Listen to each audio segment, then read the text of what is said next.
done 500 miles so far, and I broke down. So remember, if you're driving across Europe, you need a stick, some brake cleaner, a spanner, and a screwdriver. YouTube actually saved Graham to stuck in Germany and me to spend thousands of euros to go and rescue him. So I bought the cheapest SLK Mercedes, and the plan was we're gonna meet up in Hungary because we're going to a retro and tuning show, and the idea was I had some business to do in Hungary, so I flew over, and Graham, I told him, I said, mate, just have a journey of your life and bring over an SLK. A journey of my life it was.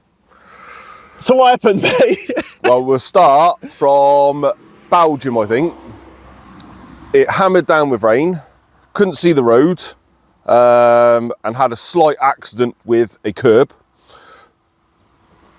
and twatted the front tyre, which didn't seem bad at the time until now I've looked at it and the tracking is slightly out.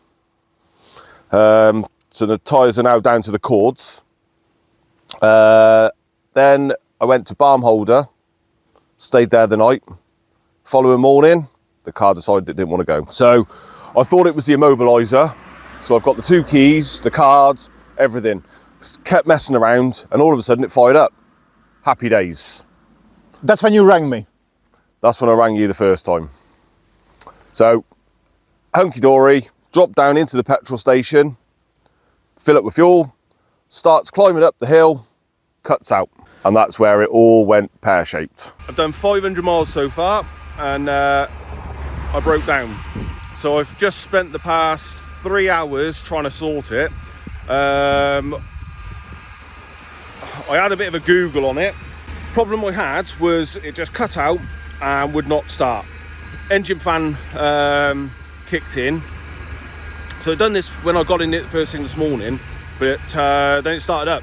So I stopped at the petrol station, I drove up the hill and it cut out. So that's up the hill I went.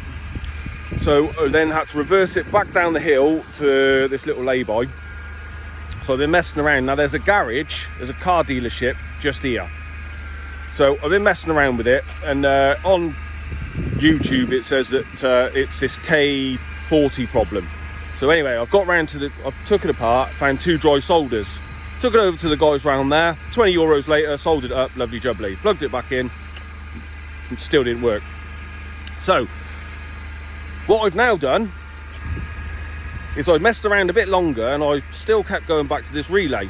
So I started flicking the relays across, and the one relay stopped the fan from working, which seemed odd. So anyway, what I've done is I've got myself a bit of paper and I've jammed it across to hold the relay. The fan shut off, and lo and behold, she only bloody well starts. So let's see if I can do 800 miles on a bit of paper.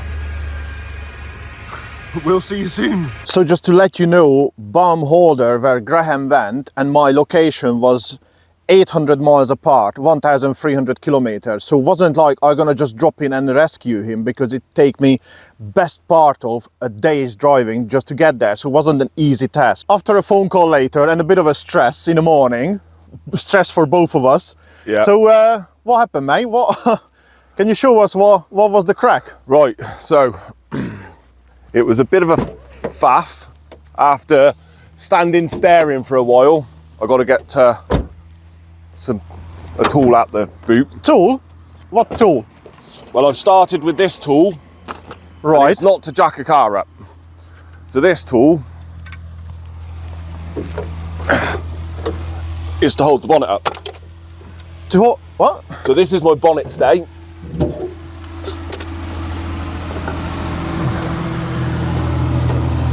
Which is now... That looks very professional, mate. But now we've stopped, I've got a proper one, so I won't keep hitting my head. What, did you... Okay. So that was the one. That was the one. That's the only thing I had at the time. So Right. And it kept falling down, and it kept clapping me one. Right. And as you can imagine, I was 500 miles away from home. I was 800 miles away from my destination. Not a good time. So what we found, I had a bit of a YouTube Google, and found out that there's a common fault with these, which is the K40 box, Which is? which is this little blighter here. So that's Right. so I don't know if you can hear at the minute the If something is buzzing, yeah. yeah, which is the throttle body. So this this unit controls a lot of the engine's parts. It controls throttle body, fans, horn, lots of different types of things. So I looked in the meantime as well, because I was front of the computer, try to help out Graham. So we both looking on Google and YouTube just to see how we can fix this. And if it wasn't for YouTube and Google, this journey could be just gone completely in the wrong way. So let me show you inside the little box. I'll disconnect the battery first. Right. So I haven't tightened it up from this morning. So pull all the plugs out.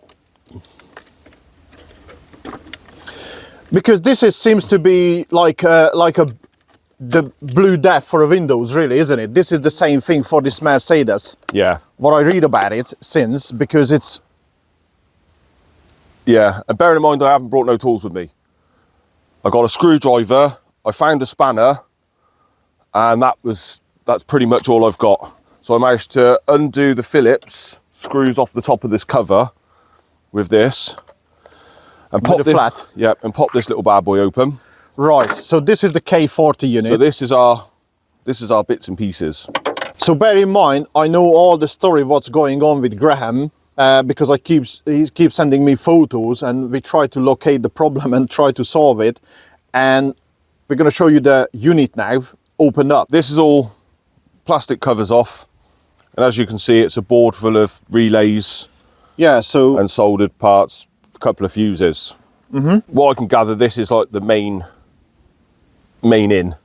I haven't looked at any manuals or where the electrics go, any of this. I just found that these articles here become dry solder joints. these ones. Yeah. Okay. And this is what causes the issue. So you get the issue of it won't start, you put your key in, go to turn it, doesn't crank, and the fan cuts in. Right, So the because the engine fan cuts in, Yep, that's a you- telltale yeah, sign As soon as you straight turn the away. ignition on, the fan kicked in. So luckily, I managed to zoom in on my camera and I could see two tiny little cracks. Which is, you sent me the picture of that. Yeah, and it's so small, you can just see a faint black outline around the joint. And luckily I broke down next to a Ford dealer, which doesn't help because it's a Mercedes, but it's at least it's a shop. yeah. So I went and asked them to solder these two joints back together. Right. So I thought, happy days, plug it in, and we're off to the races. But no. So I plugged them in and still had exactly the same problem. I already was looking flights back to Graham to the UK and just abandoned the car in Baumholder, because that's what we thought is going to happen, isn't it? It's not going to be Yeah. fixable, because once you took it to the dealer, this one, Yeah, it's not flying smooth after that. no, and they're a couple of £100 for Mercedes. I don't even know where the closest Mercedes garage would be. Probably about 40 mile away would be the closest. And then I've got to try and get there, get back, put it in, hope that it would work. Yeah, but you never know if they're going to have this stock, because it's an old car. It's 26-year-old now. So if they have it in stock, is it, Yeah, a lot of stuff gets discontinued. So anyway, on my quest of trying to fix this, because I couldn't quite give up on it yet. I'd been on it for probably 2 hours or so, and I just couldn't. I kept thinking that there's got to be a way that I could sort this problem. So I'll show you how I did. So what I've done is had it all plugged in, cover off, and I thought I'd just try the relays. So trying the relays, so the relay's off, and just tap your finger across to put the relay back to relay on. right. So that's So what which relay you touched? I don't, all of them.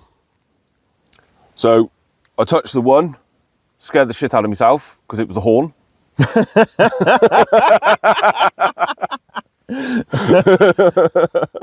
And once again, I banged my head, then the bonnet fell down, so I ended up in the bonnet. Sounds like you had a really good time. Yeah. And then I can't for the life of me remember what all the other ones done. Anyway, so I got to this middle one. I tapped the middle one and the fan went off. So I thought, oh, that seems a bit queer. So this relay must be something to do with my problem. So what I've done is I got a little bit of paper, stuck it in the hole to hold the relay shut, and the car started. So it was happy days. Had it running for about a minute or so whilst I kind of started putting stuff away, and then it died. And I found the paper wasn't strong enough to hold the relay across. So I then got a bit of cardboard. I don't know whether you can still see me little bit of I'm cardboard. gonna zoom up on it. So hang on, I'll just try to show you to the viewers. There is the cardboard in there, which is still stuck. And at the minute, there. that's working well, so we don't want to play with that. Yeah. So I got the cardboard in there, put it all together, happy days. I took it for a drive round the village first, because I didn't want to, once I get out the village, the closest town then is about 20 miles away. Which is a lot when you're stuck somewhere. Yeah, and if I've got to walk all the way, so either way I've got to walk 10 miles to get to the closest town. So I drove it around the town for a bit, happy days. I then drove up over the hill, because you just got to go up over the hill to get back out onto the motorway. Then as I started coming down, cut out again. So that was it, straight back to this again, and the little bit of cardboard had fell out. So then I was trying everything. I tried to find bits of sellotape or just trying to find anything that I could stick in the hole. Problem is, when you're traveling across Europe with the car with no tools, it's super complicated to fix something, isn't it? Because you got a fully working garage and you just can go to your drills, pull anything out, and it's there. That's it, Simple not things. even a multimeter, so I could check to see if I've got power.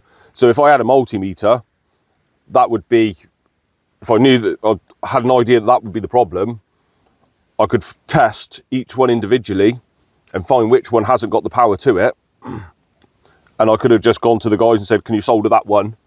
Yeah, just bridge the cross or something and done. Because it might not have been them two, well, it's not going to have been them two, or possibly that they haven't soldered them correctly. It's hard to tell, isn't it? Because you don't know till you measure it. That's it. So anyway, I broke down again. I found a bit of plastic. I tried getting plastic into it, it just wouldn't hold. So back to the cardboard. So I managed to push it in there and then got the screwdriver and just kept stabbing away at it.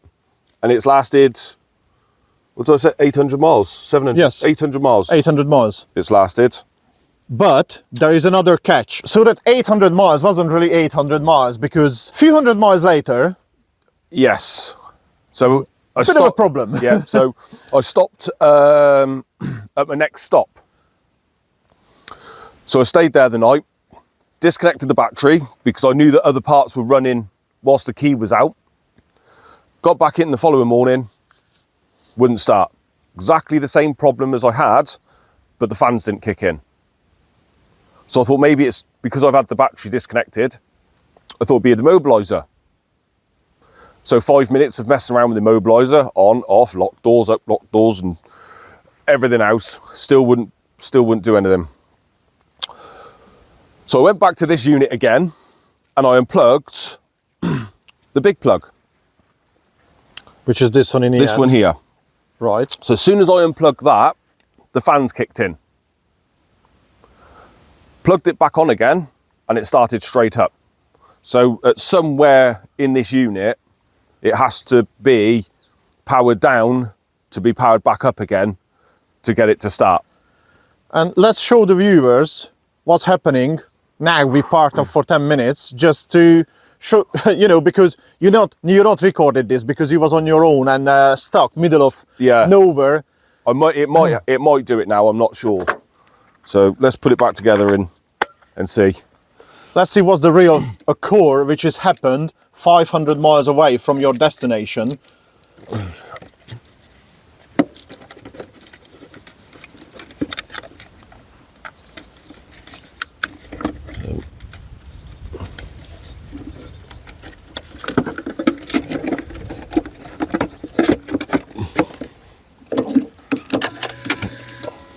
Right, so the ignition's off, and I don't know whether you can hear the throttle body running. That's the throttle body. So the throttle body's running, and I didn't realise at the time that the fuel pump's running as well. Because you bridged that relay, and the relay must be something to do with the fuel pump in the same time. Yeah. So let's see.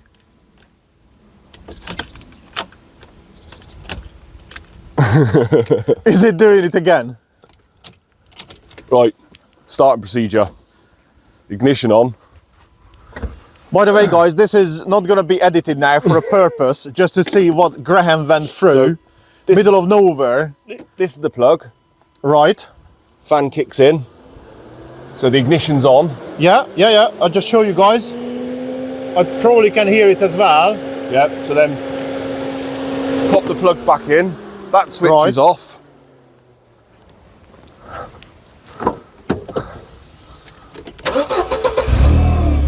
And then she fires up. So it's unbelievable, mate. So this is the new starting procedure for it. Until we get a new box, but the chance of getting a new box is going to be slim to none, because now it works. This is like a temporary, permanent repair.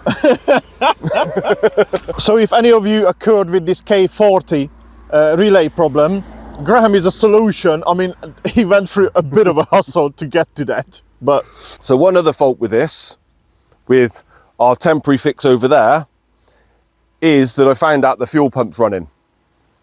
So I stopped off at the petrol station to go and get a ticket for the motorway, parked it up, and there was a bit of a queue. So I was in the queue for 10-15 minutes or so.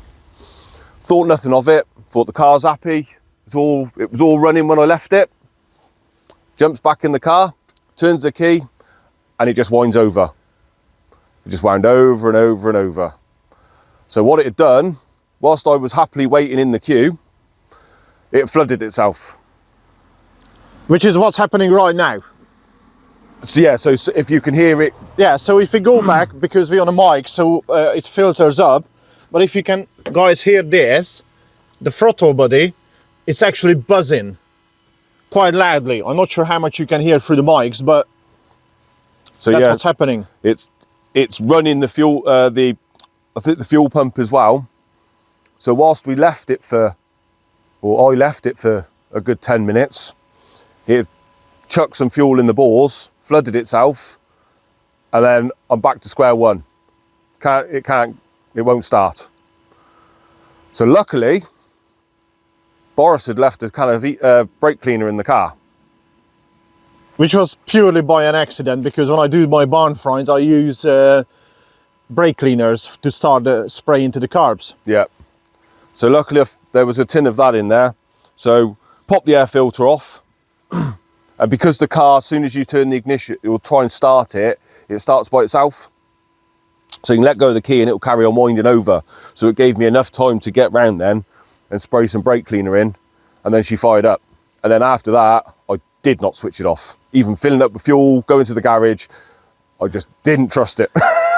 Yeah, you don't want to mess about in fuel stations. This is the story so far with the cheapest SLK, which has not gone too well so far. I still don't think it's the cheapest. I think it's the worst SLK. The worst, cheapest SLK.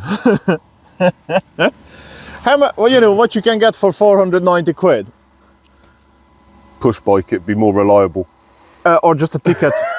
The ticket would be a lot cheaper and less hustle. Well, maybe not less hustle, but less headache. Let's put it this way. It's going to be a lot less headache. But this car going to have a full rebuild because I want to save it. I just want to prove it. You can save any car, and because it's an old car now, it's soon become a classic. You reckon it's worth saving? Me personally, no. Okay. Well, might It as goes well go well. for it. It goes well, but I think the engine's the good bit, and then the rest of it is not so good. If I can't save it, I'm gonna use the engine and the gearbox somewhere else. That's the whole point. Guys, I hope you enjoyed today's episode and enjoyed Graham's journey. You know, it's trust me, it was a stressful 2-3 days, really. Well, not for you. I was stressed. You were sat at home. Well, I was the one in the pouring rain trying to fix this. I might have been in a sauna and some enjoying myself, but Yeah. that's beside the story about my stress. You know, I might have been doing the massage, you know, Thai massage, and yeah, really stressful Yeah, days. with a happy ending.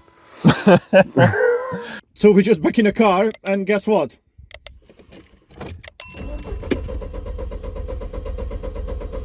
It don't start.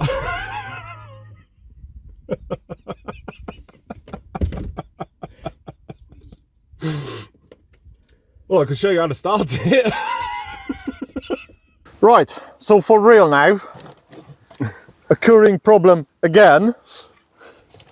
So what you need to fix this problem is your trusty stick and some brake cleaner. Is it any brake cleaner left, mate?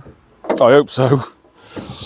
Doesn't sound like it's a long walk, even from my location. Yeah. Right. So this is what I was doing at the petrol station.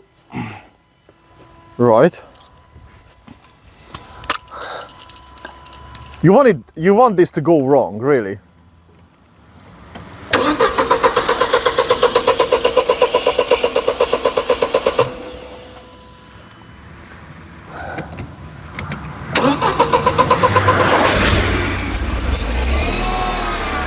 And that's how you get the car started that's been flooded. How many of you could done that while you're driving across multiple countries? Let me know in a comment, please, because I love to hear that. Well, we both love to hear that. Yeah. So all fun at the fair. Oh dear. So remember, if you're driving across Europe, you need a stick, some brake cleaner, a spanner, and a screwdriver. Well, this is a first. I've ended up, or did end up, in the wrong hotel. Airport 16 and Airport 17 are very similar. So my message was, the key was in the door, let yourself in. Your room is number 4. So I walked through the door and the key was in room number 4. So I got in, made myself all comfortable and homely, decided to undress myself to go and have a shower. At this point, somebody walked through the door. So they darted off. So I thought nothing of it. I thought maybe the hotel people had come in and I'd forgot to lock the door. So I carried on and had a shower. Sat down with a bottle of beer, knock on the door. Opens the door, there's a young lady stood there. And she tells me that I'm in her room. So I'm sure I was right. So I got out my booking.com little thing and said, here, it says here, your room is number 4 at Airport 17. Which the light bulb then clicked. I'm in the wrong hotel. Shit. 1.5 miles away from my hotel. So I had to apologise, chuck some clothes on, and get out of there a bit sharpish. And still apologising whilst I was running out the door, and hoping that the police was not going to be following me. So this is a lesson to everyone. Check the address. Let's hope there's no more issues tonight. Bye. Guys, hope you enjoyed this episode and follow us our journey with Graham, with quite a few of them the projects we're doing together. So thank you for watching and hit that subscribe button, and we see you at the next time. Ta-da. Bye.